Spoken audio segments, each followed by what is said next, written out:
Together with me, kami po is from the Steine Paints, the company Steine Manufacturing Corporation. So with me, the marketing team, and nandito niyo po ang aming CEO, si Mr. Kevin Lu, and our COO, Louie Lu, and our partner distributor, the LPM Construction. Heavenly Father, thank you for bringing us together today. Thank you for the opportunity to learn, grow, and share our knowledge with one another. We ask for your guidance throughout this workshop. Bless our speakers, trainers, and every participant with wisdom. Hi, good afternoon, everyone. My name is Steine. I'm the brand manager of Steine Paints. And yeah, so let's start. So welcome to the Basic Limewash Painting Workshop. This is made out of limestone, basically. I would just like to welcome each and every one of you sa event natin. Na may beauty dun sa pag-apply natin sa hindi kailangan perfection.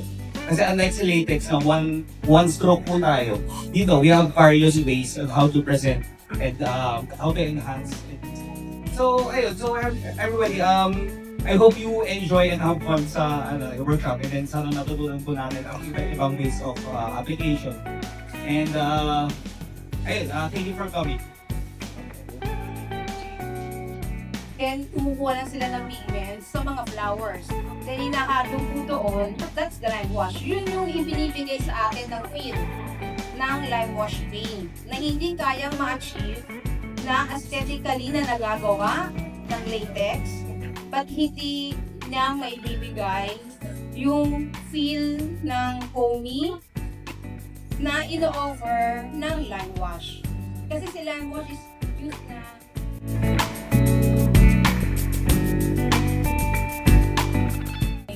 so, ngayon po, ipapakita ko yung first crucial or important part bago tayo mag-start ng baking or ng lime wash paint.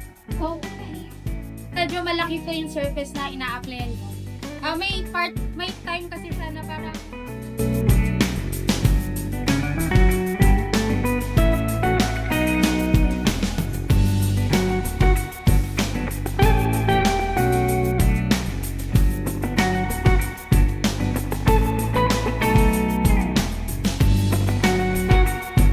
Good afternoon everyone, I am Architect Ash. So today I am going to Demonstrate the plastic method in the Limewash painting techniques. So first, as Architect Leo said, we should check kung ano yung meron sa wall natin. Skin coat, then run it with clean water para maalis yung mga alikabok.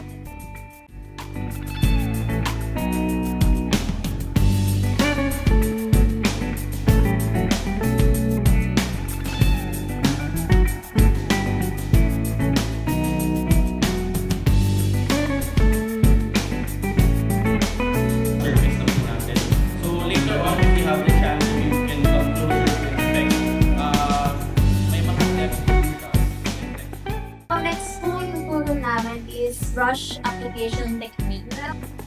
Ang kasang gagamitin kong paintbrush is yung usually ginagamit sa Limewash, which is block brush. Ito po is 4" by 40. Bali preference nyo na po if gusto nyo po mas lighter or darker. Sections, we can work, hindi rin po tayo nagmamadali sa paggawa po natin. So, kahit pagtugtungan po natin siya, walang variation na magagawin.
Good afternoon, everyone. So, thank you sa participate sa ating painting workshop. And hopefully, everyone enjoyed. So, ginawa naman namin to para bring awareness sa ating brand at sa Limewash Paints na lumalaganap na rin siya sa market natin. So, hopefully, ma-incorporate nyo rin to sa kanya-kanyang projects. So, ayun lang naman. Thank you sa pagdala sa ating show.